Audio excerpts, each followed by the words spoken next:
Hello, Michigan Realtors, and welcome back to From the Mailbag. Thank you for joining me as we continue our celebration of Fair Housing Month. I'm Rebecca Jean, and today's Q&A will address some frequently asked questions and common misconceptions about fair housing law. Question 1. I have a prospective buyer who is Hispanic. He told me that he wants to live in a Hispanic neighborhood. How should I handle this request? The client needs to be told that it's illegal for you to direct him to a particular neighborhood based upon the ethnicity or nationality of the residents in that neighborhood. This is true even if the client requests to be directed to a neighborhood based on his own ethnicity or nationality or any other protected class.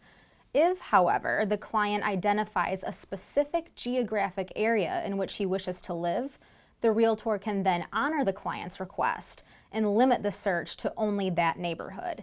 You'd be well advised to have a written record of that client's specific request. Question 2. I plan to start an advertising campaign marketing my services to single women.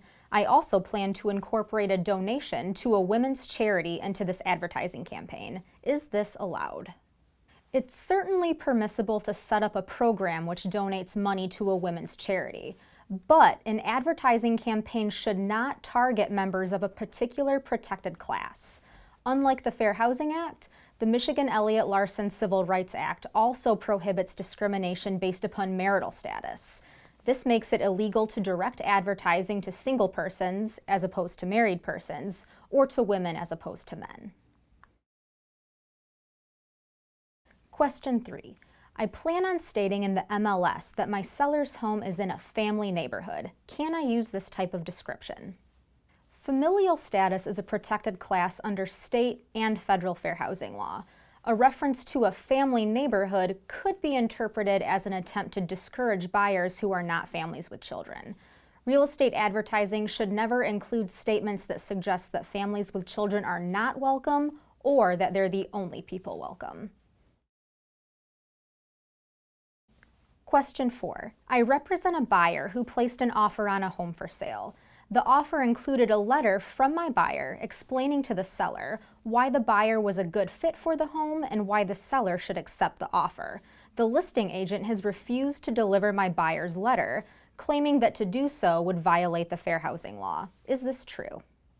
Accepting buyer letters, also known as love letters, isn't a fair housing violation per se, but such letters do pose various problems under the law. If a buyer letter contains identifying information relative to the buyer's protected class, such as race or marital status, and the seller later rejects that offer, it raises the question, did the seller reject the offer because it was simply a bad offer, or was it something else? Listing agents are wise to caution sellers who consider accepting these buyer love letters.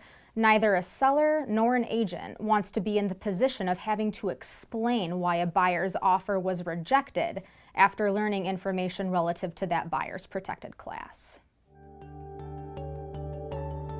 Thank you for tuning in to another installment of From the Mailbag. For more info on this topic, be sure to check out its companion Letter of the Law video, which is linked in the description.